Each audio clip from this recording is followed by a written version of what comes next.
క్రీస్తునందు ప్రియమైన దేవుని ప్రజలారా, దేవుని పిల్లలారా, ప్రభువైన యేసుక్రీస్తు వారి శక్తిగల నామములో మీకు వందనాలు. నా యేసుక్రీస్తు వారికి కృతజ్ఞతలు. ఈ మాటలు దేవుని దాసులకు, పాస్టర్స్కి, అలాగే విశ్వాసులకి, స్వార్థికులకి, అలాగే ఈ మాటలు ముస్లిం సోదరులకి, వాళ్ళ వక్తలకి. అవేమిటంటే, చాలామంది మన క్రైస్తవులని ముస్లిం వాళ్ళు కొన్ని ప్రశ్నలు వేస్తూ ఉన్నారు. దేవుని దాసులు మరి చాలామంది జవాబులు చెబుతున్నారో లేదో, చాలామంది వాటికి వాళ్ళు అడిగిన దానికి జవాబు చెప్పడం లేదు. ఇది వాళ్ళు చెప్పిన మాట, నేను చెప్పిన మాట కాదు. అయితే ప్రభునందు ప్రియమైన దేవుని దాసులారా, విశ్వాసులారా, ముస్లిం వారులారా, వాళ్ళు అడుగుతున్న ప్రశ్న ఏంటంటే, మా మహమ్మద్ గురించి మీ బైబిల్లో ఉంది అని. ఇది మన వాళ్ళు దేవుని దాసులు చాలామంది అర్థం చేసుకోలేక, వాళ్ళకు సమాధానం చెప్పలేక సతమతం అవుతూ దాటిపోతూ ఉంటారు. ఏదో నాకు పెద్ద జ్ఞానం ఉందని కాదు, నేను కూడా ఒక దగ్గర నేర్చుకున్నాను, మీకు నేర్పియాలనే ఆశ కలిగి ఈ వీడియోని చేస్తున్నాను. ఇక ముస్లిం సోదరులు అడుగుతున్న ప్రశ్నలు ఏంటంటే, మా మహమ్మద్ గురించి మీ బైబిల్లో ఉంది.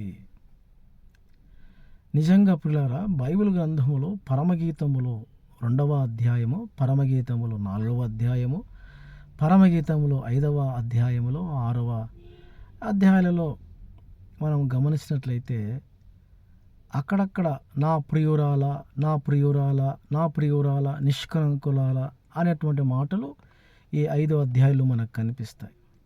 అయితే ఆ మాటని ఒక ముస్లిం సహోదరుడు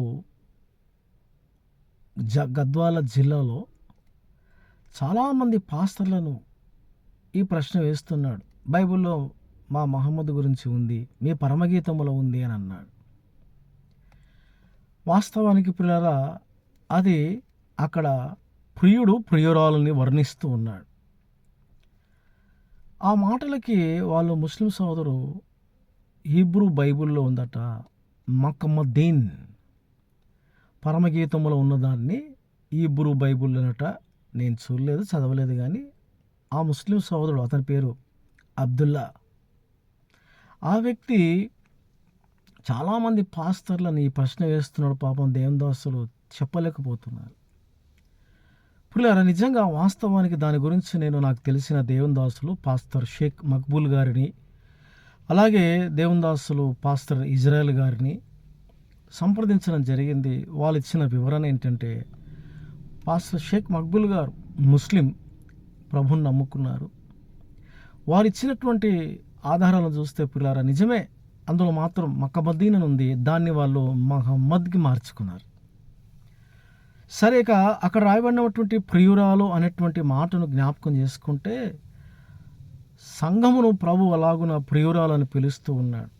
మన ప్రియుడు యేసుక్రీస్తు వారు, లేక ప్రియురాలేమో మన పరిశుద్ధులు, పాపముల చేత కట్టబడిన చేత బానిసలు ఉన్న వారు, విడిపించబడిన వారిని ప్రభు అన్నాడు, నా ప్రియురాల, పావురమా, నిష్కలంకురాల అని అన్నాడు. ఆ మాటను వాళ్ళు మహమ్మదీన్, మహమ్మద్ అని అన్నాడు. నిజంగా పిల్లారా, అదే మాట ఇర్మియా గ్రంథంలో కూడా ఉంటుంది. 2 చోట్ల కూడా మనం గమనిస్తే పిల్లారా, ప్రియురాలా అని ఉంటుంది. పరమగీతములో ఉంది, ఇర్మియా గ్రంథంలో ఉంది. ఆయా స్థలాలు మనకి కనిపిస్తుంది. నేను అడిగినాను, దేవుని దాసులు ఇచ్చిన సలహా మేరకు, మీ మహమ్మదు మగవాడా ఆడవాడా అని అడిగాను. ఎందుకంటే అక్కడనేమో ప్రియురాలు గురించి ఉంది, అదే గ్రంథంలో ప్రియురాలు గురించే ఉంది. మరి మీ మహమ్మద్ అనేటువంటి ఆయన మగోడు కదా అని ఈ ప్రశ్న అబ్దుల్లా అనే వ్యక్తికి వేయడం జరిగింది. వెంటనే నా ముందే షఫీ బ్రదర్కి ఫోన్ చేసి అడుగుతూ ఉన్నాడు, దాటిపోయినాడు. ఇప్పటికీ దాని మీద జవాబు లేదు. మీ మహమ్మదు మగవాడు కదా, ఇక్కడనేమో ప్రియురాలు గురించేనే ఉంది, దీని అర్థం ఏమిటి చెప్పండి? ఇంతకీ మీ మహమ్మద్ ఆడనా, మగనా, లేకపోతే 2 తప్పినోడా అంటే గొజ్జోడా, నపుంసకుడా అని అడిగితే జవాబు లేదు పిల్లారా. కాబట్టి దేవుని దాసులారా, అనుభవం కలిగినటువంటి వారులారా, ఆయా డిగ్రీలు మీకు ఉండొచ్చు, నేను కాదనను.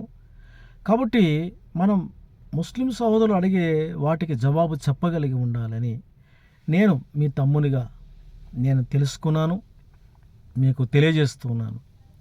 ఇంకా ఇలాంటి విషయాలు మనం నేర్చుకోవడానికి పిల్లలు త్వరగా బైబిల్ ఖురాన్ క్లాసులు కర్నూలు, జోగులాంబ, గద్వాల జిల్లా మధ్యలో నిర్వహించబడుతుంది. ఆసక్తి గలవారు సంప్రదించండి. ప్రభు పేరిట మీకు వందనాలు. మహమ్మద్ అనేవాడు బైబిల్లో ఉన్నాడా లేడా అంటే ముమ్మాటికి లేడు అని అర్థం.